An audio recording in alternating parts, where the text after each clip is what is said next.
அன்பு உறவுகளே, பெற்றோர்களே, குழந்தைகளே, பாபேல் கோபுரத்தை பற்றி கேள்விப்பட்டிருக்கிறீர்களா? இந்த கோபுரம் யாரால் கட்டப்பட்டது? எந்த சிந்தனையோடு கட்டப்பட்டது? ஏன் பாதியில் நின்றது? பிறகு என்ன ஆனது என்பதையெல்லாம் இப்பகுதியில் கேட்போம், வாழ்வாக்குவோம். முன்பொரு காலத்தில் பெருவெள்ளம் பூமியை அழித்து சுத்தப்படுத்திய பிறகு உலகம் முழுவதிலும் உள்ள மக்கள் ஒரே மொழியை பேசினர். சினையார் நாட்டில் சமவெளி ஒன்றை கண்டுபிடித்து அங்கு எல்லா மக்களும் வாழ்ந்தனர்.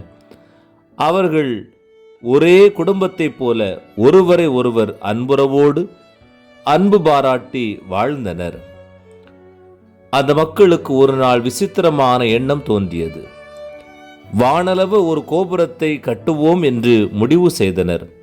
அதற்காக அழகாக திட்டமிட்டு அவர்கள் கற்களுக்கு பதிலாக செங்கற்களையும் அவர்கள் பசைக்கு பதிலாக தாரையும் பயன்படுத்த முன்வந்தனர்.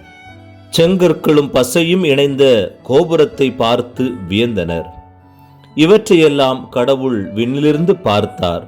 ஒரே மொழியை பேசி வானளவு ஒரு பெரிய கோபுரத்தை கட்டி கொண்டிருக்கின்ற மக்களை பார்த்து, இவர்கள் இனி கடவுள் தேவையில்லை, எல்லாம் மனிதர்களால் இயலும் என்று எண்ணுவார்களோ என்று எண்ணியவர் அவர்கள் மத்தியிலே சிறிய மாற்றத்தை கொண்டு வந்தார். ஒருவர் ஒரு பொருளை கேட்க மற்றவர் மற்ற பொருளை கொடுக்க ஆரம்பித்தார்.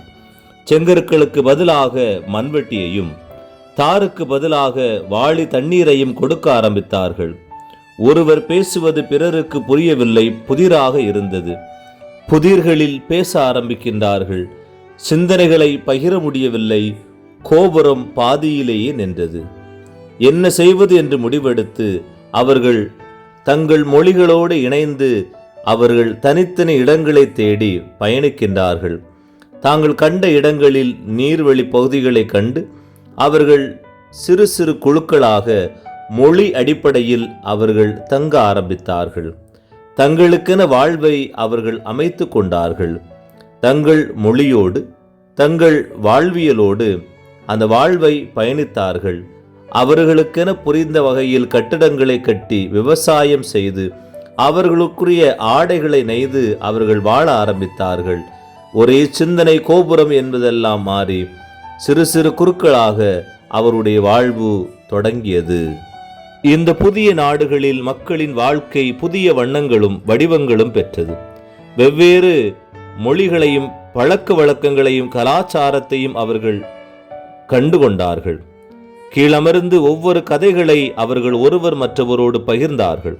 குழந்தைகள் தங்கள் சொந்த சிறந்த மொழிகளில் உணர்வுகளை பகிர்ந்து கொண்டார்கள். அவர்கள் நிலத்தை, விலங்குகளை, உயிரினங்களை அன்பு செய்ய ஆரம்பித்தார்கள். காலநிலைக்கு ஏற்ப, பருவ சூழலுக்கு ஏற்ப தங்கள் வாழ்வை அவர்கள் அமைத்து கொண்டார்கள். அன்பு உறவுகளே, அழகான கதை. மனிதனுடைய சுயநலம், சுய கர்வம் ஆகிய எண்ணங்களை விட இறைவனுடைய இரக்கமும் அன்பும் முதன்மையானது. இறைவனே அனைத்துக்கு மேலானவர் என்பதை இந்த கதை நமக்கு உணர்த்துகிறது. எனவே கேள்விகளுக்கு கடந்து செல்வோம். நோவாவின் காலத்திற்கு பிறகு மக்கள் எந்த இடத்தில் குடிபெயர்ந்தார்கள்? வானளவு மக்கள் கட்டிய கோபுரத்திற்கு என்ன பெயர் இட்டிருந்தார்கள்? அவர்கள் இடையே பிளவு ஏற்பட கடவுள் அவர்கள் மத்தியில் எதை மாற்றினார்?